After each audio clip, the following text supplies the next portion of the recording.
નમસ્કાર, ઉજાસ ટીવીમાં હું પંકજ આપનું સ્વાગત કરું છું. આજના તારીખ 28મી ફેબ્રુઆરી અને શનિવારના અમેરિકાના મુખ્ય સમાચારમાં જોઈએ તો ટ્રમ્પ બીજી વખત જ્યારથી અમેરિકાની ગાદીએ બેઠો છે ત્યારથી ગુજરાતી હોય, ભારતીય હોય, તમામની હેરાનગતિ કરવાનું વધી ગયું છે.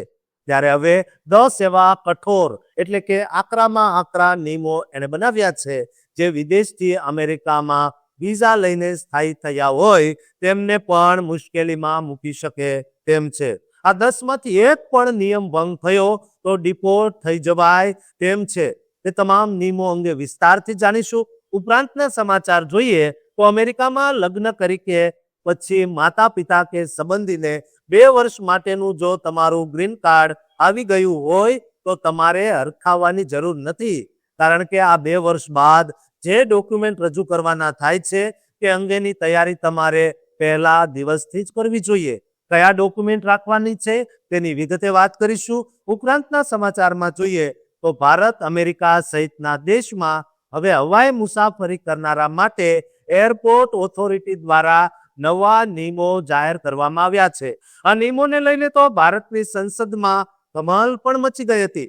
એરપોર્ટ પર તમે પોકેટમાં કે પછી તમારા પર્સમાં એવા સિક્કા રાખ્યા તો તમે ગયા સમજો, કારણ કે એ સિક્કા તમારી ધરપકડ કરાવી શકે તેમ હોવાના નિયમ અંગે વિસ્તારથી વાત કરીશું. તો ચાલો તમામ સમાચાર જોઈએ વિસ્તારથી. અમેરિકન નાગરિકતા મેળવવા માટે તમે વર્ષો સુધી મહેનત કરી તે કાગળના ટુકડાની જેમ પળભરમાં રદ પણ થઈ શકે છે. દોસ્તો, અમેરિકામાં વસતા કરોડો નાગરિકો અત્યારે એક ફફડાટમાં છે, ડરમાં છે, કારણ કે સરકાર હવે એવા લોકોની શોધ કરી રહી છે જેમણે વર્ષો પહેલા કોઈ પણ નાની એવી ભૂલ કરી હોય કે સત્ય છુપાવ્યું હોય. શું તમારું સન્માનજનક સિટીઝનશીપનું સપનું હવે જોખમમાં છે? શું ભૂતકાળની કોઈ ભૂલ તમારા વર્તમાનને બરબાદ કરી દેશે? આજે અમે એક એવા મેમોનો ખુલાસો કરીશું જે તમારી ઊંઘ ઉડાવી દેશે. દોસ્તો, અમેરિકામાં અત્યારે લગભગ 2.5 કરોડ જેટલા કુદરતી રીતે નાગરિક બનેલા એટલે કે નેચરલાઇઝ્ડ અમેરિકનો વસે છે અને તેમાંથી ઘણા લોકો પોતાની નાગરિકતા ગુમાવવાના ડરથી ચિંતિત છે. ટ્રમ્પ સરકારના ન્યાય વિભાગ એટલે કે ડિપાર્ટમેન્ટ ઓફ જસ્ટિસ દ્વારા એક મેમો બહાર પાડવામાં આવ્યો છે જેમાં વ્યક્તિઓની એવી 10 શ્રેણીઓ એટલે કે કેટેગરીઝ દર્શાવી છે જેમને નાગરિકતા રદ કરવા એટલે કે ડીનેચરલાઇઝેશન માટે પ્રાથમિકતા આપવામાં આવશે. આ યાદીમાં એવા લોકોનો સમાવેશ થાય છે જેઓ રાષ્ટ્રીય સુરક્ષા માટે જોખમરૂપ હોય, આતંકવાદ કે જાસૂસી એટલે કે એસ્પિયોનેજમાં સામેલ હોય અથવા જેમણે માનવ અધિકારનું ઉલ્લંઘન કર્યું હોય.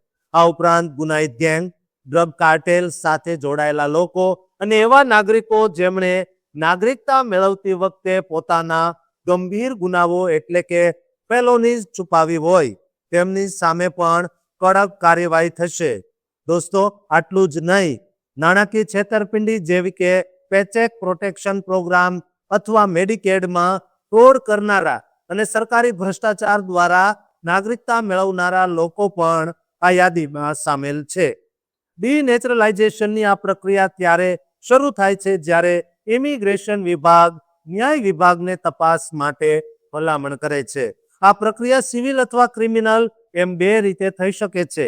સિવિલ પ્રક્રિયામાં સમય મર્યાદા એટલે કે સ્ટેચ્યુ ઓફ લિમિટેશન્સ હોતી જ નથી, જેનો અર્થ છે કે જો તમે 15-20 વર્ષ પહેલા પણ કોઈ અસત્ય બોલ્યા હશો તો સરકાર અત્યારે તમારી નાગરિકતા છીનવી શકે છે.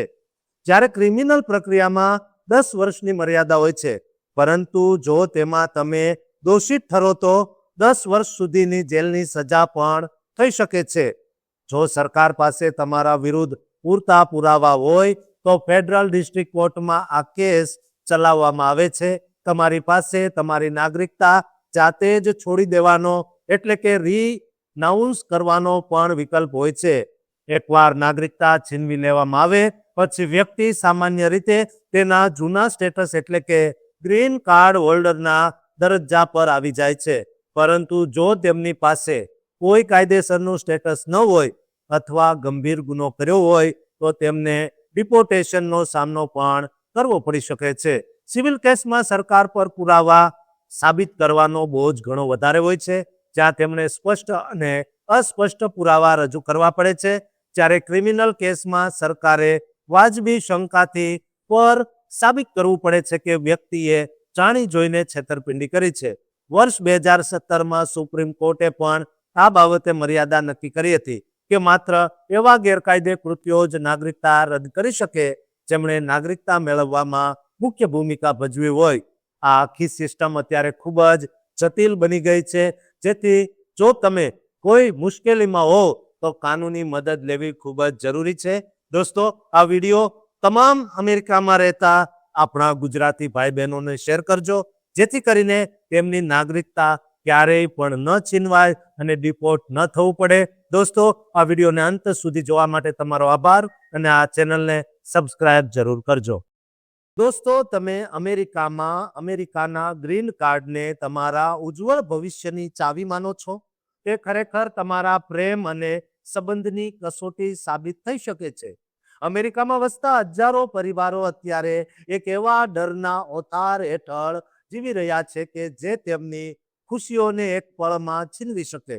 માત્ર એક નાની ભૂલ અને વર્ષોનું સપનું કાયમ માટે રોળાઈ શકે છે. શું તમારું લગ્ન સાચું છે કે માત્ર કાગળ પરનું એક નાટક? અમેરિકાની સરકાર અત્યારે તમારી દરેક હિલચાલ પર બાજ નજર રાખી રહી છે. આજે અમે એવા સત્યનો ખુલાસો કરીશું જે તમારા જીવનના સૌથી મહત્વના દસ્તાવેજ સાથે સીધી રીતે જોડાયેલો છે. અમેરિકામાં ગ્રીન કાર્ડ મેળવવું એ કોઈ પણ વ્યક્તિ માટે સૌથી મોટું સપનું હોય છે. પરંતુ જો તમારા લગ્ન 2 વર્ષ કરતા ઓછા સમયના હોય ત્યારે તમને મળતું ગ્રીન કાર્ડ શરતી એટલે કે કન્ડિશનલ હોય છે. આનો અર્થ એ છે કે તમારે 2 વર્ષ પૂરા થાય તે પહેલા ફરી એકવાર તમામ પ્રક્રિયાઓમાંથી પસાર થવું પડે, જેને શરતો દૂર કરવાની પ્રક્રિયા એટલે કે રિમૂવલ ઓફ કન્ડિશન્સ કહેવામાં આવે છે. આ આખી પ્રક્રિયા પાછળ અમેરિકન સરકારનો મુખ્ય હેતુ છેતરપિંડી એટલે કે ફ્રોડ પકડવાનો છે. અત્યારે ઇમિગ્રેશન વિભાગ જાણે છેતરપિંડી શોધવાના ચશ્મા પહેરીને બેઠું છે અને દરેક લગ્નને શંકાની નજરથી જોઈ રહ્યું છે. જો તમે પણ 2 વર્ષનું ગ્રીન કાર્ડ ધરાવો છો તો તમારે I-751 નામની પિટિશન ફાઇલ કરવી અત્યંત અનિવાર્ય છે. ઘણા લોકો ભૂલથી ગ્રીન કાર્ડ રિન્યૂ કરવા માટે I-90 ફોર્મ ભરી દે છે, પરંતુ યાદ રાખજો કે જો તમે કન્ડિશનલ રેસિડેન્સ છો તો આ તમારી જિંદગીની સૌથી મોટી ભૂલ સાબિત થઈ શકે છે. આ પ્રક્રિયામાં તમારે સાબિત કરવું પડશે કે તમારા લગ્ન સાચા અને પ્રામાણિક એટલે કે બોનાફાઇડ છે.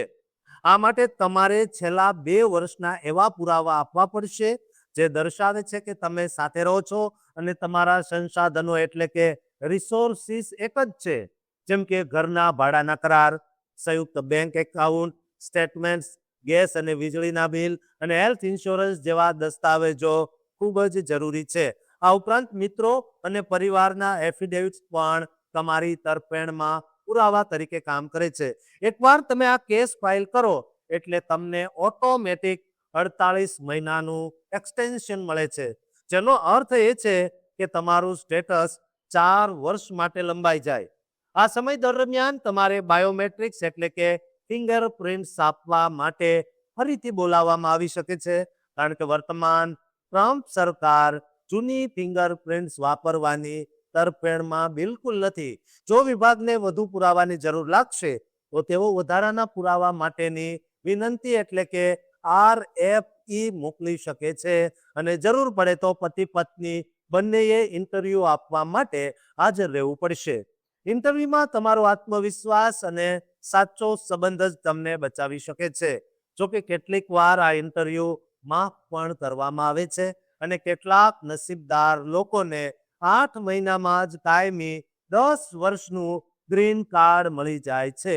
સૌથી મહત્વની વાત એ છે જ્યારે તમારો આ કેસ પેન્ડિંગ હોય ત્યારે પણ તમે 3 વર્ષના રહેવાસી એટલે કે રેસિડેન્ટ તરીકે નાગરિકતા એટલે કે નેચરલાઇઝેશન માટે અરજી કરી શકો છો. જો તમે અને તમારા જીવનસાથી હજુ પણ મજબૂત લગ્ન સંબંધમાં હોવ તો N400 ફોર્મ વહેલું ભરીને તમે આ પ્રક્રિયાને ઝડપી બનાવી શકો છો, જેનાથી ઘણીવાર ઇન્ટરવ્યુ એકસાથે લેવાય છે અને તમે સીધા અમેરિકન નાગરિક બની શકો છો. પરંતુ જો સંબંધોમાં તિરાડ હોય તો ઉતાવળ ન કરવી, કારણ કે તે ડિપોર્ટેશન જેવી ગંભીર મુશ્કેલીઓ ઊભી કરી શકે છે. ઇમિગ્રેશનના કાયદાઓ અત્યારે ખૂબ જ ઝડપથી બદલાઈ રહ્યા છે અને સિસ્ટમ કડક બની રહી છે. તેથી હંમેશા વકીલની સલાહ લેવી ખૂબ જ સારી હિતાવહ છે. અમે તમારા માટે આવી જ કાયદાકીય અને સાચી જાણકારી લાવતા રહીશું, જેથી તમારું વિદેશી ધરતી પરનું સપનું એકદમ સુરક્ષિત રહે. દોસ્તો, આ વિડીયો એવા તમામ લોકોને શેર કરજો જેઓ અત્યારે શરતી ગ્રીન કાર્ડ પર છે અને એમને ખબર પડે કે એમને આગામી સમયમાં શું કરવું. દોસ્તો, આ ચેનલને પણ સબસ્ક્રાઇબ કરવાનું ચૂકતા નહીં. દોસ્તો, એરપોર્ટ પર માત્ર 1 કિલો વધારાનો સામાન તમારી મુસાફરીને મુસીબતમાં મૂકી શકે છે, અથવા એ જૂના સિક્કા જે તમે યાદગીરી માટે તમારા પર્સ કે પોકેટમાં રાખ્યા છે તે તમને જેલની હવા ખવડાવી શકે છે. સાચું સાંભળ્યું. એરપોર્ટના એવા 2 કાયદા જે 99% લોકો નથી જાણતા, તે જાણવા આ વિડીયોને અંત સુધી જોજો, નહીતર પસ્તાવાનો વારો એરપોર્ટ પર જ આવી શકે છે. મિત્રો, જ્યારે આપણે એરપોર્ટ પર જઈએ છીએ ત્યારે 160 રૂપિયાનું સમોસું જોઈને આપણું દિલ દુભાય છે. ખાસ કરીને આપણા એવા શ્રમિક ભાઈઓ જે અમેરિકા કે ખાડી દેશો કે ઓમાન, કતર કે દુબઈમાં મહેનત કરવા માટે જાય છે, એમના માટે એરપોર્ટ પર ચા પીવી પણ મોંઘી પડે છે. પણ હવે એક ખુશખબર છે. સરકારના મોટા નિર્ણય બાદ ચેન્નઈ, કોલકાતા અને મુંબઈ જેવા એરપોર્ટ્સ પર સસ્તા ખાણીપીણીના સ્ટોલ લગાવવામાં આવ્યા છે. સાંસદ રાઘવ ચડ્ઢા અને પપ્પુ યાદવ જેવા નેતાઓએ પણ આ માટે સંસદમાં અવાજ ઉઠાવ્યો. હવે તમને એરપોર્ટની અંદર પણ બહાર જે ભાવે નાસ્તો મળે એ જ ભાવે બધું મળશે.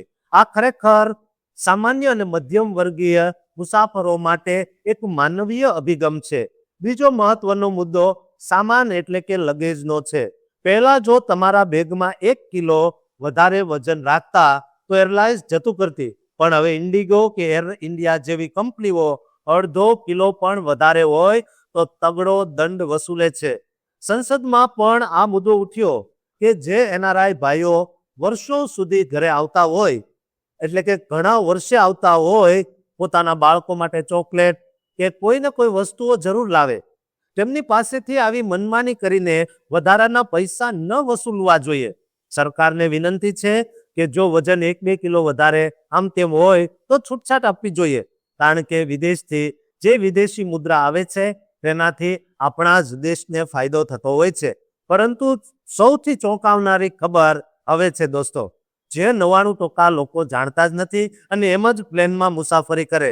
જો તમને જૂના સિક્કા કે નોટો સંગ્રહ કરવાનો શોખ હોય તો સાવધાન. તાજેતરમાં મુંબઈ એરપોર્ટ પર લંડનથી આવતા એક મુસાફરને ઈસ્ટ ઇન્ડિયા કંપનીની મહોરવાળા સોના ચાંદીના સિક્કા સાથે પકડવામાં આવ્યો.